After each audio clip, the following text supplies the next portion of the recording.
Bayangkan ini, harga barang naik setiap bulan. Setiap kali pergi ke supermarket, kamu harus membayar lebih banyak untuk barang yang sama. Gaji yang kamu terima rasanya semakin kecil dibandingkan biaya hidup. PHK terjadi di mana-mana. Banyak perusahaan besar bangkrut. Bank mulai membatasi penarikan uang. Orang-orang mulai panik, mencari tempat aman untuk menyimpan aset mereka. Apakah kita sedang menuju kehancuran ekonomi global? Mungkin kedengarannya seperti film fiksi dystopian, tapi sejarah menunjukkan bahwa setiap beberapa dekade, dunia selalu mengalami krisis besar yang mengubah tatanan ekonomi. Lalu apakah benar tahun 2030 akan menjadi badai finansial terbesar dalam sejarah? Dan yang lebih penting, apakah kita bisa menghadapinya? Hari ini, kita akan membahas segalanya, mulai dari penyebab, dampak, hingga strategi bertahan. Pastikan kamu menonton sampai akhir, karena informasi ini bisa membantu masa depan finansialmu. Kita sering berpikir bahwa ekonomi bergerak secara stabil, tapi jika kita melihat sejarah, ada pola menarik yang selalu berulang. Krisis besar terjadi hampir setiap 10-15 tahun sekali.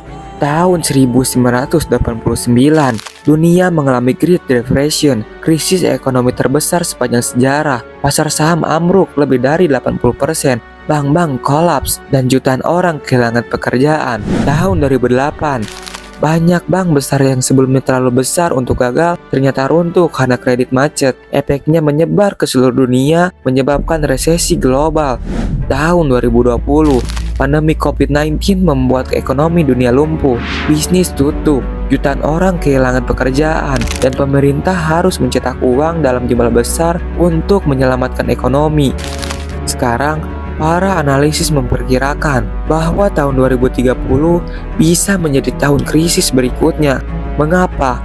Karena ada beberapa faktor besar yang membuat ekonomi kita semakin rapuh. Pertama, utang global yang membengkak. Kita semua tahu bahwa memiliki utang yang terlalu besar itu berbahaya. Tapi bagaimana jika yang berutang bukan hanya individu, melainkan seluruh negara? Saat ini, total utang global telah mencapai lebih dari 300 triliun dolar.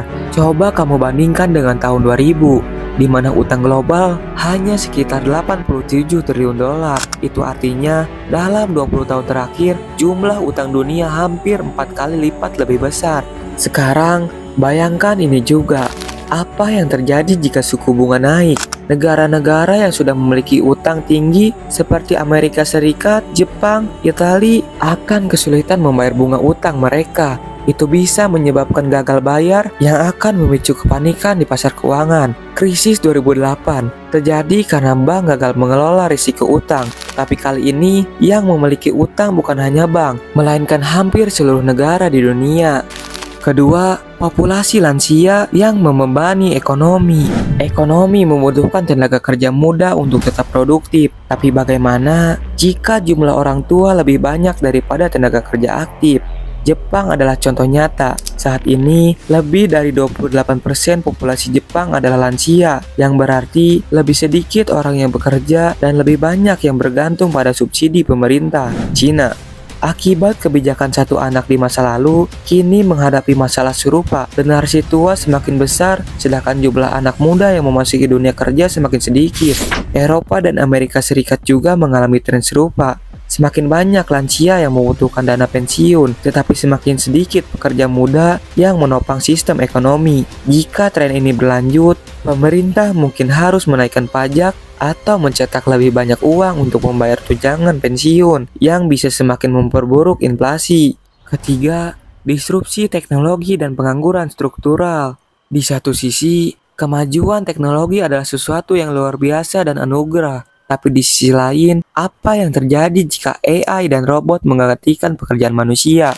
Saat ini, AI sudah bisa menulis artikel, menggambarkan ilustrasi, bahkan menggantikan peran di bidang hukum dan keuangan. Di industri manufaktur, robot bisa bekerja lebih cepat, lebih murah, dan tidak butuh istirahat. Jika manusia tidak bisa beradaptasi dengan perubahan ini, pengangguran besar-besaran bisa terjadi. Keempat, perubahan iklim dan krisis pangan. Perubahan iklim bukan hanya tentang lingkungan, ini juga masalah ekonomi. Kekeringan dan banjir menyebabkan gagal panen, membuat harga pangan naik. Badai besar bisa menghancurkan infrastruktur dan mengganggu rantai pasok. Perubahan suhu ekstrim mempengaruhi produktivitas pertanian dan industri. Jadi, apa yang bisa kita lakukan untuk bertahan? Langkah pertama, diverifikasi investasi. Jangan hanya bergantung pada fiat, investasikan ke saham, emas, dan juga kripto.